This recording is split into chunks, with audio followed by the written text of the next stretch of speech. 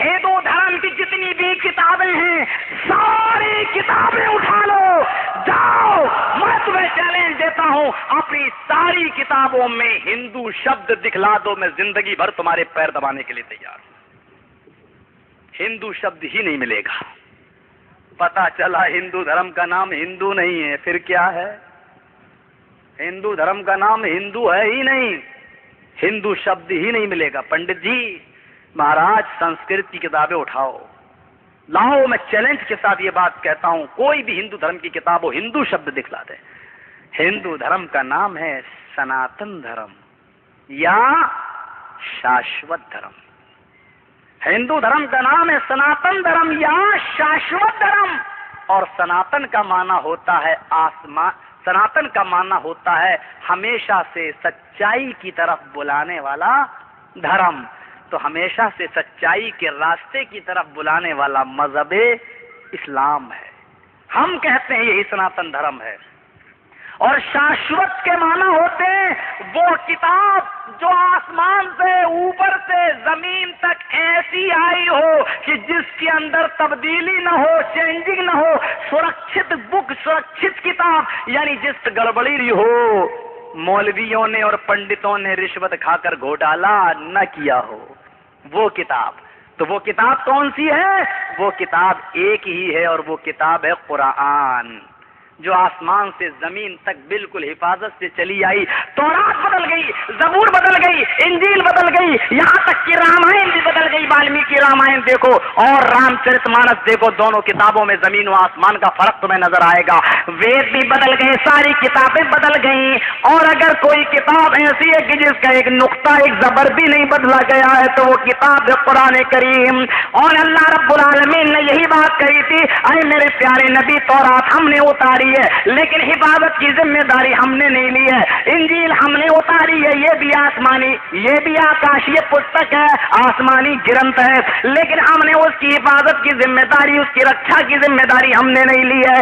قرآن ہم نے اتارا ہے, یہ پرلے کے دن تک, قیامت کے دن تک, لاسٹ ڈے تک میں ہی اس کو نازل کرنے والا ہوں اور میں اس کی حفاظت کروں گا. انا نحن نزلنا الذکر وانا لہ لحافظون. او دنیا والو, ہم ہی نے اس قرآن کو اوترت کیا ہے آکاش سے دھرتی پر, اور ہم ہی اس کی رکشا کریں گے, ہم ہی اس کی حفاظت کریں گے. اللہ کہتا ہے ہم قرآن کی حفاظت کریں گے. اور ہمارے ہندو بھائیوں, تو میں آج ایک ایسی بات بتاؤں جو شاید تمہارے پنڈتوں نے نہ بتائی ہو. رگ وید کے اندر لکھا ہے کہ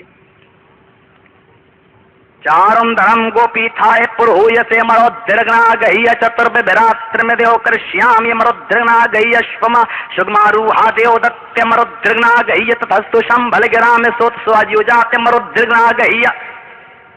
یہ مرودرگنا گئی, مرودرگنا گئی, مرودرگنا گئی جو آپ سن رہے ہیں یہ رگ وید میں 31 بار آیا ہے. 31 ٹوائس 31 بار آیا ہے. ذرا گنیے گا کتنے بار. 31, 31, 30 اور 1, 31 بار آیا ہے رگ وید کے اندر. اور آگے وید ویاس جی نے کیا لکھا ہے رگ وید میں, ہائے میرے ماننے والوں, آخری کتاب, انتم پستک جو انتم رشی لے کر آئے گا, اس رشی کی کتاب میں بھی ایک منتر 31 بار لکھا ہوا ہوگا. جب انتم مہارشی آخری نبی کی کتاب میں 31 بار کوئی منتر تمہیں لکھا ہوا مل جائے تو سمجھ لینا کہ یہی آخری دھرم ہے, یہی سچا دھرم ہے اور یہی سچا راستہ ہے. اب دیکھو 31 بار رگ وید میں مرودرگنا گئی آیا ہے. کیا قرآن میں بھی کوئی منتر, کوئی آیت 31 بار آئی ہے یا نہیں آئی ہے؟ جب ہم قرآن کھولتے ہیں, سورہ رحمان کھولتے ہیں, تو اس میں ایک آیت آتی ہے فَبِأَيِّ آلَاءِ رَبِّكُمَا تُكَذِّبَانِ. اور اس کو جب ہم ٹیلی کرتے ہیں, اس کو جب ہم اکاؤنٹ کرتے ہیں, اس کو جب ہم گنتے ہیں تو وہ بھی 31 بار. رگ وید میں بھی 31 بار یہ منتر, اور قرآن کے اندر بھی 31 بار فَبِأَيِّ آلَاءِ رَبِّكُمَا تُكَذِّبَانِ. اب رگ وید کا لکھنے والا کیا کہتا ہے کہ جب ایسا منتر جو 31 بار کتاب میں لکھا ہو تو سمجھ لینا کہ وہی آخری کتاب ہے. ہندو بھائیوں بھی ایمان لے آؤ اس قرآن کے اوپر, کیونکہ یہی اب آخری کتاب ہے, یہی لاسٹ لا ہے, یہی انتم سنویدھان ہے, یہی آخری قانون ہے جو اٹل بہاری کے لیے بھی اور بال ٹھاکرے کے لیے بھی ہے, یہ اس کے لیے بھی ہے, یہ پارلیمنٹ کے نیتاؤں کے لیے بھی ہے, یہ MBBS ڈاکٹروں کے لیے بھی ہے.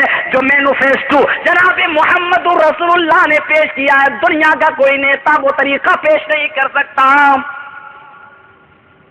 کس کی بات کرتے ہو, ان کو ہم نیتا مانے ہیں.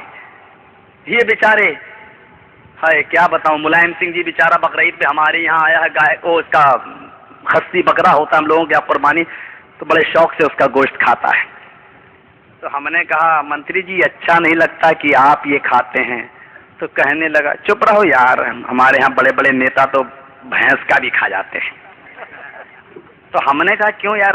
بولا ایک بات ہے یار, یہ سوادشٹ بہت ہوتا ہے. ملائم سنگھ جی, میں جھوٹ نہیں بول رہا ہوں, آسمان کے نیچے زمین کے اوپر بیٹھا ہوں, میرے بھائی جو ذرا غور کیجیے گا.